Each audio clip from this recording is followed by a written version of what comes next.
Different date, same fate. I'm gonna knock out Jake Paul. Mike Tyson just shattered Jake Paul's plans after introducing new fight rules for their scheduled match on November 15th. Jake initially canceled the fight, thinking he could avoid it by claiming that Mike, nearing 60 years old, wouldn't be in his best shape. However, Tyson wasn't having any of that nonsense. He slapped Jake with a $350 million fine for acting like he was in charge. Realizing his mistake, Jake came running back, begging Tyson to stick to the original schedule. Now, Jake has to face the consequences, including the new fight rules, which seem designed specifically to make things much harder for him. It all started on July 5th, 2024, when Jake Paul shook the boxing world by announcing the cancellation of his big fight with Mike Tyson. In a video on his YouTube channel, Jake claimed he was concerned about Tyson's health, citing medical advice that suggested the 58-year-old might not be up for the challenge. Jake insisted his decision was about prioritizing Mike's health, showing respect for the legendary boxer, or so he claimed. Obviously, devastating news. I'm heartbroken, speechless, gutted. We've been working so hard over here, everyone in this camp, and I just feel bad for everyone involved in this. This announcement hit like a bombshell, especially with all the hype surrounding the fight. Tyson had been training like a beast, sharing his progress on social media and proving he still had what it took. Then, Jake's sudden cancellation left everyone scratching their heads. The internet exploded with confusion and speculation. Jake tried to smooth things over by telling fans to forget about the fight and focus on the future. Unsurprisingly, that didn't sit well. People were frustrated, while promoters and sponsors were furious. Then, in a twist no one saw coming,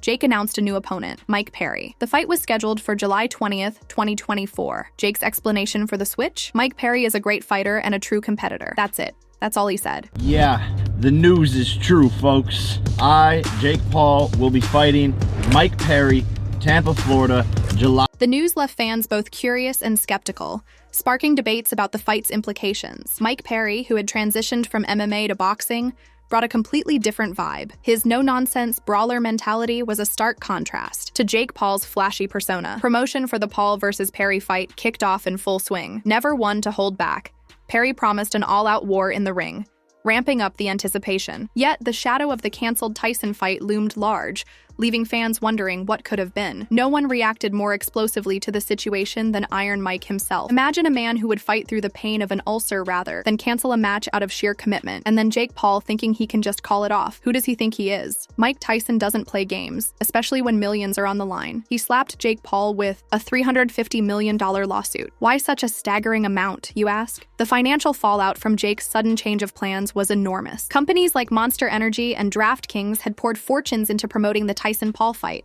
investing in multi-million-dollar campaigns that became worthless overnight. Major sponsorships, carefully aligned with what was meant to be one of the year's biggest boxing events, turned into financial disasters. And then there was the advertising. TV spots, online ads, billboards.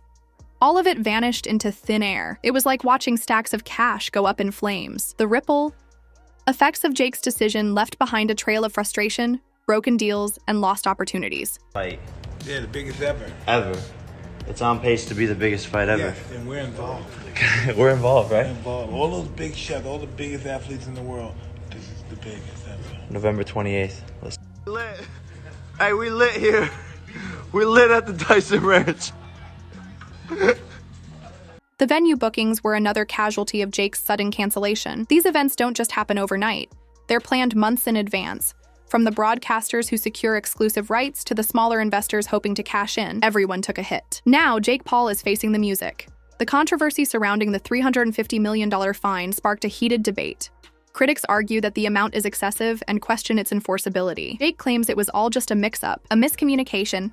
Yeah, right, this was classic Jake Paul, playing the role of the misunderstood, charming rogue who made a little oopsie. According to Jake, his statements were taken out of context. He emphasized his commitment to making the fight happen and reassured everyone that November would see the two titans clash in the ring. But of course, Mike Tyson wasn't buying any of it. Iron Mike's trust had been shattered, and he wasn't about to let Jake off the hook that easily. Tyson issued an ultimatum that shook the boxing world. If Jake wanted the fight to go ahead, it would be on Tyson's terms. And those terms were nothing short of brutal. Tyson's new fight rules were announced on July 10th, 2024, and they were designed to push Jake to his absolute limits. This wasn't your standard boxing match anymore. Tyson's rules were tailored to test Jake like never before. First up, we have the extended fight duration. Instead of the usual 8 rounds, this bout is set for a grueling 15 rounds. That's right. Tyson is bringing back the old school, demanding a level of stamina and endurance Jake has never had to deal with. For a fighter like Jake, who's used to shorter bouts, this will require a complete overhaul of his training and strategy. He'll need to pace himself, conserve energy, and carefully decide when to be aggressive and when to defend. The extended duration means more time in the ring, more opportunities for mistakes, and more chances to get worn down. It's a test of who can maintain their performance and composure under intense physical and mental pressure. Next, Tyson cuts down the rest period between rounds to just 30 seconds instead of the usual 1 minute. This drastically reduces recovery time, making it much harder to recuperate between rounds. In a standard fight, that 1 minute break is crucial for breathing, advice from the corner, and regrouping. With only 30 seconds, the pressure will be relentless. Then, there's the gloves. Tyson insists on using 8-ounce gloves, which are lighter than the standard 10-ounce gloves used in many professional fights. While this might seem like a small change, it has huge implications. Smaller gloves mean harder hits with less padding, so each punch lands with more force. Jake will need to refine his technique to maximize his punch's power while bracing for Tyson's heavy blows. The next rule is the knockout-only rule. Forget about points, technical decisions, or judges' scorecards. This fight is all about the knockout. Tyson decreed that the bout must end with one fighter flat on the canvas, no exceptions. This puts an enormous emphasis on power and finishing ability. For Jake, this is a massive shift. He's known for his knockout power, particularly his right hand. But this rule means every round, every punch must be thrown with knockout intent. There's no playing it safe. Paul must go all in, risking everything to deliver a knockout punch. This emphasis on knockout power gives Tyson the psychological edge. He knows this is his domain, and Jake must fight Tyson's fight. The anticipation for a potential knockout will keep the audience on the edge of their seats, knowing that any moment could be the final one. Then, there's the Iron Man round, a brutal innovation by Tyson. This single round will last a full 3 minutes without stopping for any reason.